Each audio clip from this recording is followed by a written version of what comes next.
Some of the striking workers at the South African Revenue Service have reportedly returned to their posts after a strike over better wages and benefits. The workers went on strike last month, which affected operations at Sars branches across the country.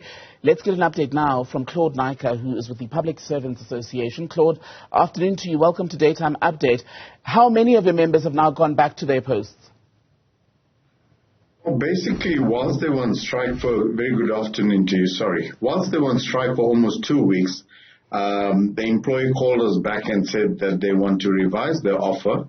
So in good faith, what we have done is that we have temporarily halted the strike. We basically suspended it so that we can listen to the revised offer by the employer. They have given us a revised offer, and the revised offer entails a 1.5% increase. And whatever the general or the larger public service get, assume that the public service does get a 4% increase, they will minus the 1.5% that they're offering. So they will add the 1.5% to whatever the public service is actually getting, the difference between SARS and what the general public service will get. That is currently the offer on the table. You will appreciate that most of these employees are out on the street, so we needed to take a mandate from them as to whether they will accept this offer. And the only opportune way for them to actually exercise that mandate is to get back into the offices so that they can get in front of the computers and obviously electronically give us the mandate as whether this offer is suitable or not. So it's not a, yeah. Are they all then, your members, on board with this good faith decision which you've taken to pause the strike? Well, yeah, I thought it was the most appropriate thing to do. As I said, whilst they're out on the street, it would be very difficult to communicate what the offer is from SARS. So we had to say temporarily halt the strike action. It will give them access to whatever information that we're presenting that they can look at and then decide on those bases whether to accept the offer or not. We should be concluding our mandating process by this afternoon. It will give us a clearer picture as to whether our members throughout the country is going to accept this offer or not. How true is it, though, that you may very well be back on strike as soon as next week if things don't go according to the way you want? Well, I can tell you, offering a salary increase of 1.5% at this stage and whatever the public service is going to get, the difference between the 1.5 and whatever the public service is going to get, does not look feasible. It does not look lucrative at this stage.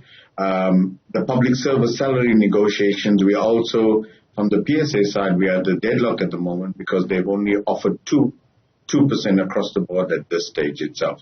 So it's not looking good. It's not looking pleasing to our members.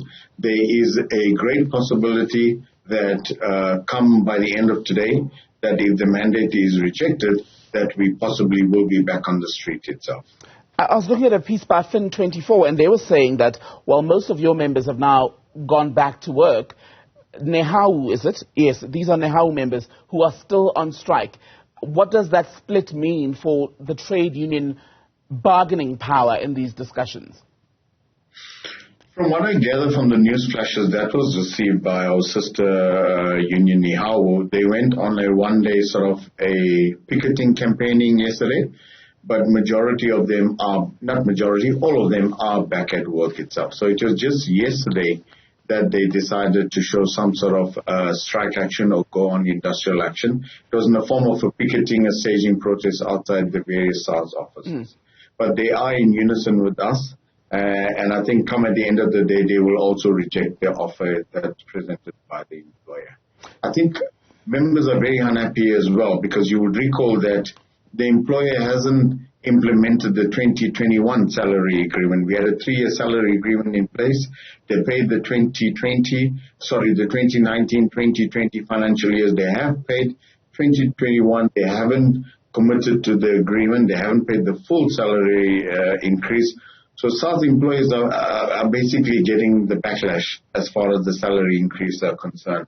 And with those things fresh in their mind, I think they are a little bit agitated. They feel let down because they've worked extremely hard to collect the revenue that SARS has, if I could use the word, boasted about that they've collected. It was through the sheer hard work of these employees. And we thought that SARS, as an employer in good faith, will come back with a more decent offer and say, listen, for your hard work, this is what we are offering. But 1.5% is really not going to cut it with our workers. So SARS has revised its offer, its position. They've already said that they're going to move in this direction. You're saying that's not enough. Are you going to revise your position at all, or are you sticking to the initial demands? Well, look, our initial demand was inflation plus 7%, which equates to 12% itself. In any negotiation process, we will revise our demand, but taking into account what was the initial offer by SARS, which was 1.39%, they've just moved very meagerly to basically 1.5%. No movement at all. I think if something could come, something in the region of a little bit better than 3%, I think our members will look at this offer itself and we can take it and tell it to our members. But unfortunately, 1.5% at the moment is not looking good at all. And a strike by design, of course, is meant to pile, shall we say, the utmost pressure on the employer, bring them to the bargaining table and, in fact, swing negotiations in the favor to the advantage of labor. Now that you've basically paused that hardline aspect, shall we say, does that mean it's failed as a strategy?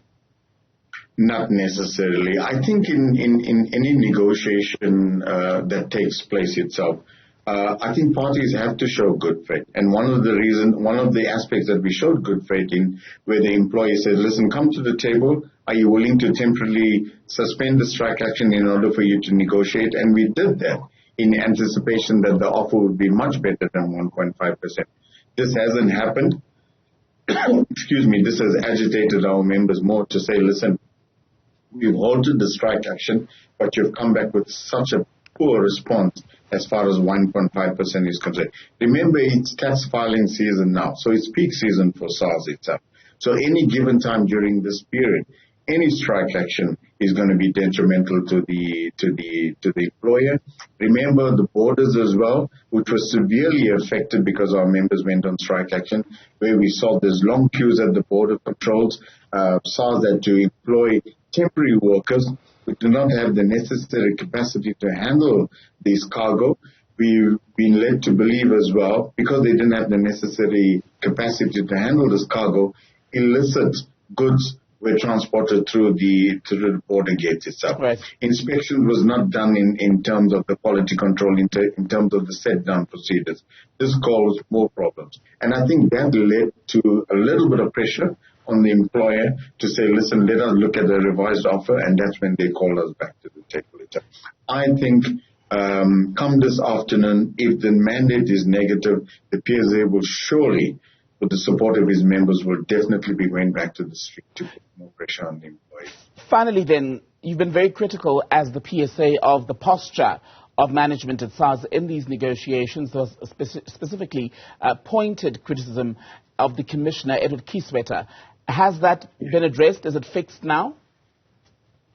No, until such time where we are able to say, listen, we've signed a reasonable offer, I think then we can look forward to other aspects of trying to mending the relationship.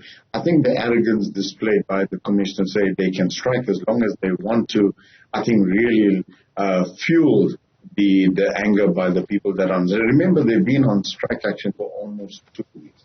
There's a lot of sacrifice being made by our employees to because the no work, no pay principle will apply. They're losing money in the interim.